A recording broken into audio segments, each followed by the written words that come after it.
喂，你好，你好，係我想講一個好多年我媽咪嘅經歷咯。係咁我媽咪咧就有一晚咧，佢係收工啊，即係收鋪啦。咁然後咧，佢就喺荔枝角嗰度搭小巴，咁就去呢個荃灣嘅。咁上車嘅時候咧，架車裏面咧總共即係開車嘅時候得4個人。咁個司機啦，一個男嘅乘客，同埋我媽咪，同埋一個女學生。咁跟住咧，佢就即係架車咧就得4個人，咁啊開車啦。咁一路咧都冇人上車，冇人落車。咁然後咧去到呢個麗景橋底啦，咁一個巴士站喺嗰度噶嘛。咁跟住咧無端端聽到有把聲就係話唔該，司機有落。咁跟住咧之後個司機咧就即係窒咗一窒咁樣，即係急一急架車。然後咧就真係駛埋去喎，但係嗰度咧其實係唔可以落車噶嘛。咁但係因為嗰個巴士站後邊冇幾遠咧就係荃灣墳場。咁跟住個司機就真係停一停。咁跟住一停車嘅時間咧，咁車裏面嘅乘客咧都喺度望下望下。咁因為咧點解咧就係差唔多嗰啲乘客都係坐晒前面嘅部分啦。咁我媽咪都係坐第一、第二行，咁後面即係個女學生啦，跟住隔離個男乘客。咁好肯定後面係冇人㗎。咁但係咧真係有個女仔咧着住白衫咁樣，好長頭髮，喺後邊一路咁樣行前去，行到去司機位嗰度咧，即係附近啦，俾錢。咁跟住個司機咧就即刻即係唔睇啲錢，跟住咧個乘客落咗車啦，咁啊司機打開窗，將嗰啲錢咧掉出車出面。係啦，跟住好大聲話邪嘢咁講。係啦，咁跟住之後咧，咁個司機咧就好快咁樣開車，好快好快。咁去到咧葵芳警署，停喺警署嘅出邊喎。跟住咧就擰轉頭同啲乘客講啦，即係嗰3個乘客啦，跟住就話我呢個車咧唔載你哋噶啦。你同我而家落車，我唔收你錢嘅。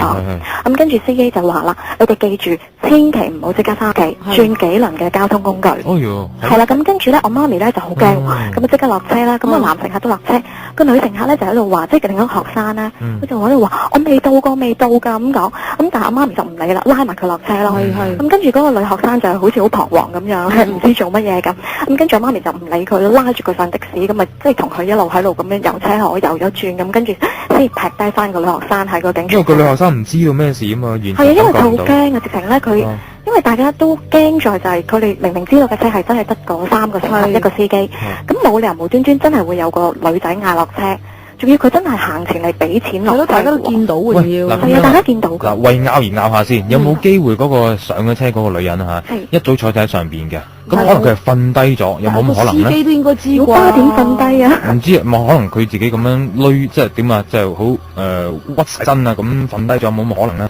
我諗難啲咯。喂，但係另外想問下小維啊，即係當其時嗱，個司機咪收咗個錢嘅，咁嗰剎那嗰個錢有冇即刻就變成溪錢定點？冇睇到啊，但係個司機好快，因為佢直情咧即刻掉咗出窗出面咧，就好大聲話邪嘢咁樣。係咯。不過可能佢已經知道或者係咯，個司機同埋我諗個司機係之前可能遇過呢啲經歷咧，因為佢好快咁樣去到呢個葵芳警署，因為警署出面通常都唔停得車噶啦。佢真係咁停喺度，然後仲要同佢哋講話我架車唔接客㗎啦。即係有啲正氣俾佢。係啦，即係我唔載人咯，同埋唔收佢哋錢咯。但係佢都幾熟悉呢啲嘢，譬如話佢會建議你哋嗱，唔好即刻翻屋企住，兜幾輪車先。係啊，即係個司機就話你哋唔好即刻翻屋企啊，即係同佢哋講咯，叫佢哋兜幾輪交通工具先咯，唔好即刻翻屋企咁提佢哋咯。好似一個咧，即係解決嘅 formula 咁樣喎。我諗係咯，因為可能個司機係有經驗咁樣。我都驚。你媽咪咪見到淨係嗰個所謂嗱，如果當佢真係靈體先啦，咁係咪見到晒佢真係咁樣一路行出嚟俾埋錢嗰個過程？見到啊，完全見到啊，係咁樣㗎。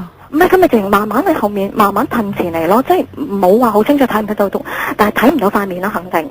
咁睇到佢係着住白色嘅長裙啦，頭髮好長，因為咧佢係耷耷地低頭咁樣咧，頭髮遮住塊面㗎，即係由頭到尾咧，甚至乎佢落車嘅時候咧，都係冇人睇到佢個樣㗎咯。